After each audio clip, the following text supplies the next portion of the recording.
Здравейте, това е апартамент на улица Марин Дринов, номер 23. Апартаментът е на 7 етаж, 92 квадратни метра.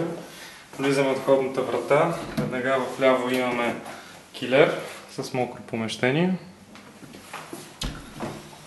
След това влизаме в банята. Голяма просторна баня с вана. Дневната част с трапезарна. Имаме и вградени гардероби. Използваме оптимално пространството. След това влизаме в кухнята, която има и офис корнер.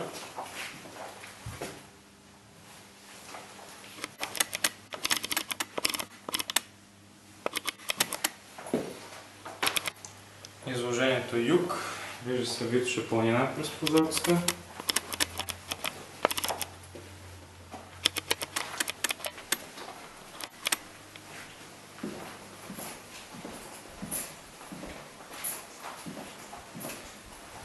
Това е спалнята.